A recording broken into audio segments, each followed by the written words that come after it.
আপনি রাত্রিরে ঘুমোতে গেছেন আর আপনার প্রচণ্ড কাশি, রাতের পর রাত আপনি কাশির কারণে ঘুমোতে পারছেন না।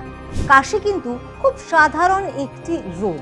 যদি কাশি আপনার হয়ে থাকে এবং সেটি যদি আপনার ধরুন 2 সপ্তাহ বা তার চেয়ে বেশি সময় দীর্ঘস্থায়ী হচ্ছে, তখন কিন্তু আপনাকে অবশ্যই চিকিৎসকের পরামর্শ নেওয়া প্রয়োজন। যদি ধরুন আপনি 1 দিন 2 দিন বা 3 দিন কাশিতে কষ্ট পাচ্ছেন, তখন কিছু ঘরোয়া রেমেডি আপনাকে রিলিফ দিতে পারে।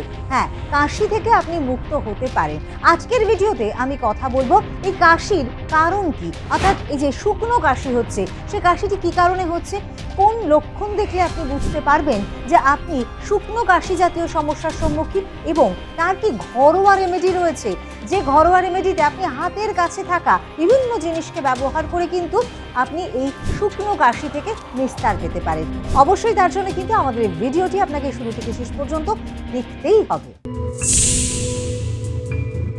নমস্কার, হেলথ প্লাসের একটি নতুন ভিডিওতে আপনাদের সবাইকে স্বাগত জানাই। প্রত্যেক দিনকার নানান বিষয় নিয়ে আপনাদের সামনে উপস্থিত হওয়া এবং নানান শারীরিক অসুস্থতার সম্পর্কে আপনাদেরকে সচেতন করার একটা প্রয়াস আমাদের অবশ্যই থাকে। আর তারই সঙ্গে সঙ্গে যদি ঘরোয়া কোনো রেমেডির মাধ্যমে আপনারা সেই সমস্যা কাটিয়ে উঠতে পারেন, সেই বিষয়ে কিন্তু আমরা আলোচনা করে থাকি। যদি কোনো বিষয় নিয়ে আলোচনায় আপনারা উপকৃত হতে পারেন, সেই বিষয়টিও কিন্তু আমাদের জানাতে পারেন।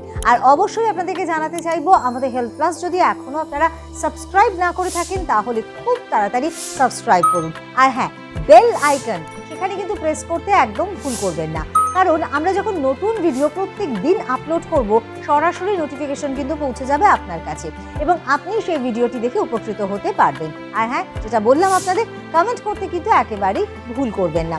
যদি ভালো লাগে ভিডিও, তাহলে অবশ্যই শেয়ার করবেন।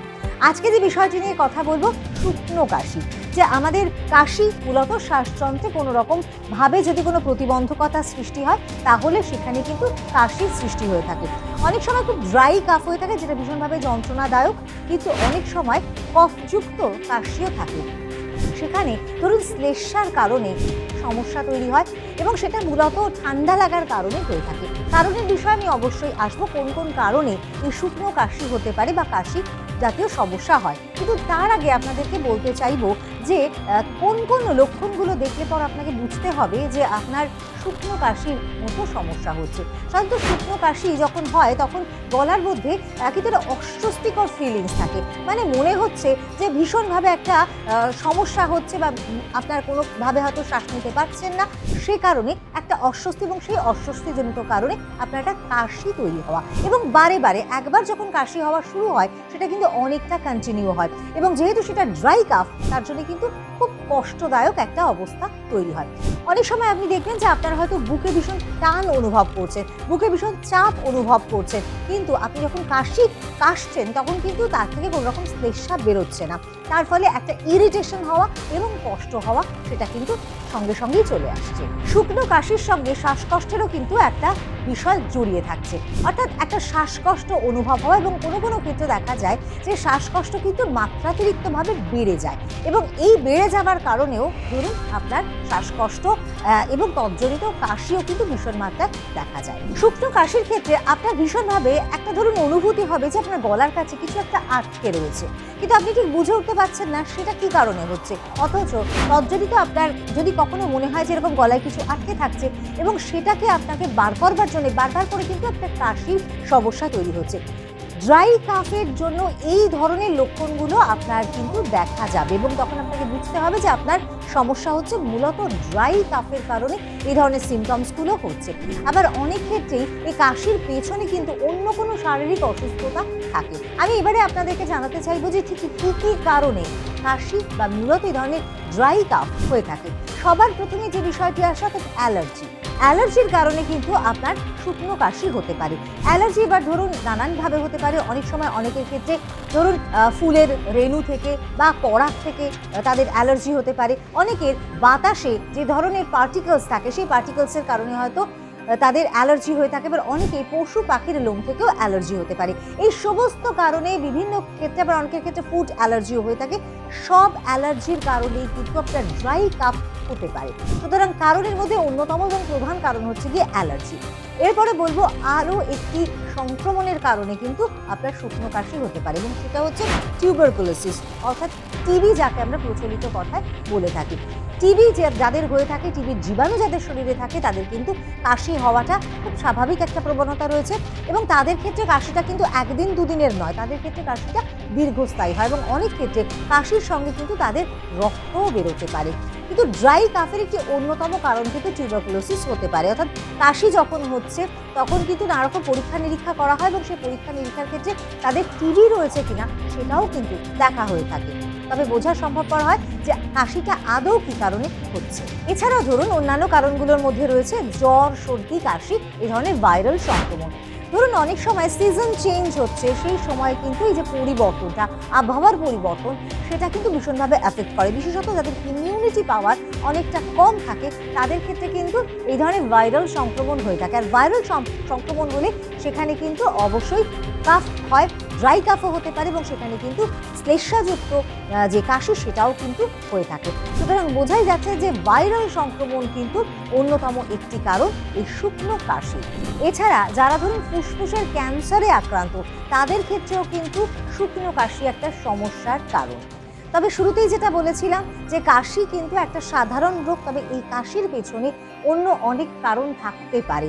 যখন আপনি দেখছেন আপনার কাশি একদিন দুদিন বা এক সপ্তাহ স্থায়ী হচ্ছে, তখন ঘরোয়া প্রক্রিয়া আপনারা তা নির্মূল করতে পারেন। কিন্তু যখন দেখছেন যে আপনার কাশি 3 সপ্তাহেরও বেশি সময় ধরে দীর্ঘস্থায়ী হচ্ছে, তখন অবশ্যই কোনো টোটকা কিন্তু নয়, সরাসরি চিকিৎসকের কাছে যাওয়া প্রয়োজন। কারণ সেখানে অন্যতম একটি কারণ কিন্তু অবশ্যই টিউবারকুলোসিসও হতে পারে, আপনার ফুসফুসে ক্যান্সারের কারণেও কিন্তু কাশি হতে পারে। সুতরাং আমাদের প্রাথমিক দিক থেকে অবশ্যই সচেতন হওয়ার প্রয়োজনীয়তা রয়েছে, এবং সে কারণেই আমাদের একটি ভিডিও এবং আপনাদেরকে সচেতন করার প্রয়াস। উচ্চ রক্তচাপের ক্ষেত্রে কিছু ওষুধ ব্যবহৃত হয়, এবং সেই ওষুধের সাইড এফেক্টের কারণেও কিন্তু অনেক সময় কাশি হতে পারে। হ্যাঁ, সেটা কিন্তু ড্রাই কাফ হয়। সুতরাং কাশি হওয়ার অন্যতম আরেকটি কারণ কি, উচ্চ রক্তচাপের ওষুধের কারণে তৈরি হওয়া কাশি। এছাড়া ধরুন পরিবেশগত কারণেও হতে পারে, পলিউশন যে মাত্রায় বাড়ছে তাতে করে কিন্তু অনেকের ক্ষেত্রেই এই ধরনের কাশি হওয়ার প্রবণতা রয়েছে। বিশেষত যারা হয়তো যাদের ইমিউনিটিটা অনেকটা কম, তাদের ক্ষেত্রে কাশি ভীষণভাবে এফেক্ট করতে পারে। এবারে অবশ্যই আপনাদেরকে জানাবো যে কাশি হচ্ছে আপনার, এবং বারে বারে হয়তো হচ্ছে কাশি, আপনি ঘরোয়া পদ্ধতিতে প্রথমে কাশি নির্মূল করার চেষ্টা করতে পারেন। ভীষণভাবে উপকারী হতে পারে এই প্রতিকার, এবং সেটা খুব সহজেই আপনি করতে পারেন, কারণ আপনার হাতের কাছেই এমন কিছু জিনিস রয়েছে যেগুলো নিয়ে বা যেগুলোকে আপনি নিয়মিত যদি ব্যবহার করে থাকেন, তাহলে আপনার শুকনো কাশি বন্ধ হবে, এবং খুব দ্রুতই সেটা বন্ধ হবে। কিন্তু যদি দেখেন যে আপনি এই প্রতিকারগুলো করেও আপনি কাশি বন্ধ করতে পারছেন না, তবে বারবার করে ভিডিওতে বারবার করে আপনাদেরকে সচেতন করার চেষ্টা করছি যে তখন কিন্তু চিকিৎসকের পরামর্শ অবশ্যই নেবেন। শুধুমাত্র ঘরোয়া প্রতিকারে তখন আপনারা আবদ্ধ থাকবেন না। সবার প্রথমেই আমি যে রেমেডির কথা বলবো, আপনারা অবশ্যই সেটা করতে পারেন, সেটি হচ্ছে গিয়ে মধু।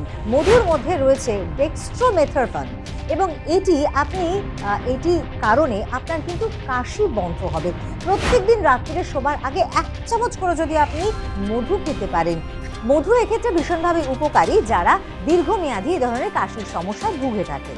মধুর পর এবারে আমি বলবো গরম জলে 1 চামচ যদি লবণ আপনি দিয়ে দেন, এবং তারপর সকাল সন্ধে যদি একটু গার্গল করতে পারেন, সেটা কিন্তু আপনার জন্য ভীষণ ভালো হবে। কাশিও কমবে, এবং তার সঙ্গে সঙ্গে কাশিজনিত যে গলা ব্যথা সেটাও অনেকটাই কম হবে। এরপরে বলবো কালো মরিচ বা গোলমরিচের কথা। হ্যাঁ, গোলমরিচ আমাদের ইনফ্লামেশন কমায়, সেটি কিন্তু কাশির ফলে আমাদের গলায় যে ইনফ্লামেশন হয়ে থাকে সেই ইনফ্লামেশন কমাতে ভীষণভাবে সাহায্য করে। আপনি গোলমরিচকে গুঁড়ো করুন, এবং তারপর সেই গুঁড়োটিকে হালকা করে ঘিতে ভাজুন, তারপর সেটি কিন্তু ব্যবহার করুন, খেতে পারেন সেটা কিন্তু ভীষণভাবে আপনার কাশিকে কমাতে সাহায্য করবে। অর্থাৎ এর মধ্যে যে মেডিসিনাল প্রপার্টি আছে সেটি কিন্তু আপনার গলার ইনফ্লামেশন কমাতে সাহায্য করবে, এবং কাশিও কম হবে। এরপরে বলবো চায়ের কথা। হ্যাঁ, তবে এ চা কিন্তু সেই চা নয়। এই চা একেবারে স্পেশালি মশালা চা বলা যেতে পারে, বা বিভিন্ন মশলা দিয়ে তৈরি চা, যেটি আপনার কাশি কমাতে ভীষণভাবে উপকারী। আর সেই চায়ের মধ্যে কি কি দেবেন বলুন তো? তার মধ্যে দেবেন বেসিল পাতা, দেবেন আদা, এবং তার সঙ্গে দেবেন কালো মরিচ। এই সমস্ত কিছু দিয়ে ভালো করে ফুটিয়ে নেবেন। তারপরে সেই ফুটন্ত চা গরম গরম, হালকা সদস্য গরমভাবে আপনি কিন্তু পান করুন।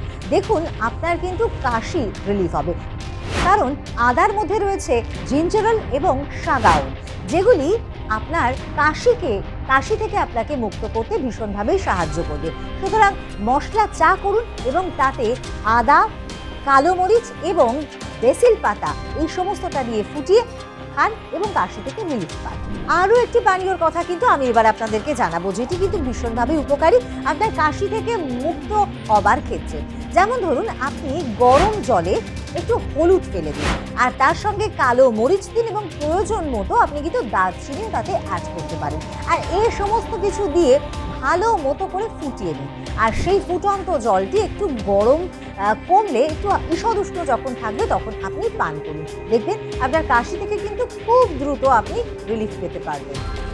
এরপরে বলবো, 1 চামচ মধুর সঙ্গে 2 চামচ লেবু যদি আপনি মিশিয়ে দিনে 4 বার খেতে পারেন, তাহলে দেখবেন আপনার কাশি কিন্তু খুব দ্রুত নির্মূল হবে।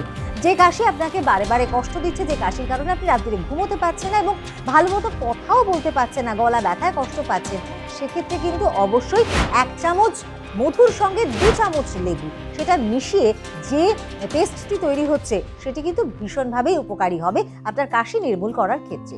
আপনি প্রত্যেক দিনকার রান্নায় রসুন তো ব্যবহার করেনি, আর রসুন সর্দি কাশির ক্ষেত্রে ভীষণ ভালো অ্যান্টিবায়োটিকের কাজ করে, সেটাও নিশ্চয়ই জানেন।